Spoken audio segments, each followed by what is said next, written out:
హల్లెలూయా! దేవునికి స్తోత్రం. ఈ వాక్యం వీక్షిస్తున్న మహిళలందరికీ మహిళా దినోత్సవ శుభాకాంక్షలు. దేవుడైన యేసు ప్రభువారు ఈరోజు మనకు పరిశుద్ధ గ్రంథం నుంచి ఇస్తున్న వాగ్దానము రూతు గ్రంథం 1వ అధ్యాయం 16వ వచనం. అందుకు రూతు, నా వెంబడి రావద్దనియు నన్ను విడిచిపెట్టుమనియు నన్ను బ్రతిమాలుకొనవద్దు. నీవు వెళ్ళు చోటికే నేను వచ్చేదను, నీవు నివసించు చోటనే నేను నివసించెదను. నీ జనమే నా జనము, నీ దేవుడే నా దేవుడు. మనము ఈ వచనం చూసుకుంటే ఇక్కడ మనకు ఏమర్థమవుతుంది అంటే, రూతు అనే ఒక మహిళ, ఆమె వాళ్ళ హస్బెండ్ అనే అతను చనిపోయిన తర్వాత, ఆమె ఒక విడోగా అయిన తర్వాత ఆమెకి 2 ఆప్షన్స్ ఉన్నాయి. ఇద్దరు ఉంటారు జనరల్గా, రూతు ఇంకా ఓర్ఫా, ఇద్దరు తోడికోడళ్ళు. సో వాళ్ళిద్దరు హస్బెండ్స్ చచ్చిపోతారు కరువు వల్ల. ఆ తర్వాత ఏమవుతుంది అంటే, వాళ్ళిద్దరికి 2 ఆప్షన్స్ ఉంటాయి. వాళ్ళు ఎయిదర్ వాళ్ళ పుట్టినింటికి వెళ్ళిపోవచ్చు, లేదంటే వాళ్ళు వాళ్ళ అత్తగారింట్లోనే ఉండొచ్చు, అంటే అత్తతోనే, నయోమితోనే ఉండవచ్చు. సో ఓర్ఫా మాత్రం పుట్టింటికి వెళ్ళిపోతుంది, చాలా బాధపడి ఏడ్చుకుంటూ వెళ్ళిపోతుంది పుట్టింటికి. కానీ రూతుకు కూడా అలాగే వెళ్ళిపో అని చెప్తుంది నయోమి. నాతో ఉంటే మీకు బ్యాడ్ లక్ లాగా, నేను నయోమి కాదు, నేను చాలా బ్యాడ్ లక్, మీరు నాతో ఎందుకుంటారు అని చెప్పి అంటుంది. అయినా కూడా ఆమె ఎంత అర్జీ చేసినా కూడా, నన్ను వదిలిపెట్టి వెళ్ళిపోండి అని చెప్పొద్దు, నేను మీతోనే వస్తాను, మీ మార్గం ఏదైతే నా మార్గం అదే, మీరు ఎక్కడికి వెళ్తే నేను అక్కడికే వస్తాను, మీ జనాలే నా జనాలు, మీ దేవుడే నా దేవుడు అని ఇక్కడ క్లియర్గా చెప్తుంది. సో ఆమె ఒక స్టాండ్ తీసుకుంది రూతు.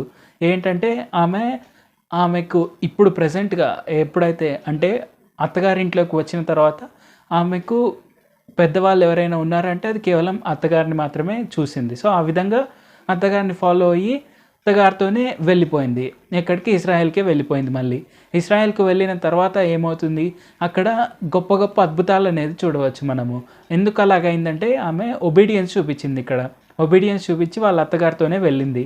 ఆ తర్వాత మనం చూసుకుంటే ఆమెకు మిరాక్యులస్గా ఒక ఉద్యోగం వస్తుంది అక్కడే బోవాస్ దగ్గర. తర్వాత ఉద్యోగం వచ్చిన తర్వాత ఆమెకు పెద్ద పని చేయాల్సిన అవసరం లేకుండానే కావాల్సిన ఫుడ్ అంతా దొరుకుతుంది.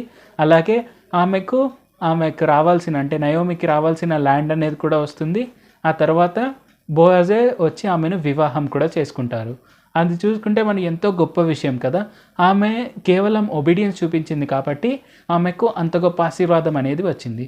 సో ఆ విధంగా ఆమె జీవితం నుంచి మనం మన జీవితాల్లోకి ఏం నేర్చుకోవచ్చు అంటే, మనము ఒబీడియన్స్ అనేది చూపించాలి. ఒబీడియన్స్ అనేది మనకు ఎంతో ముఖ్యమైనది. ఆ విధంగా మనం ఒబీడియన్స్ చూపించగలిగితే మనం కూడా గొప్పగా ఆశీర్వదింపబడచ్చు, మిరాకిల్స్ అనేవి జరుగుతాయి.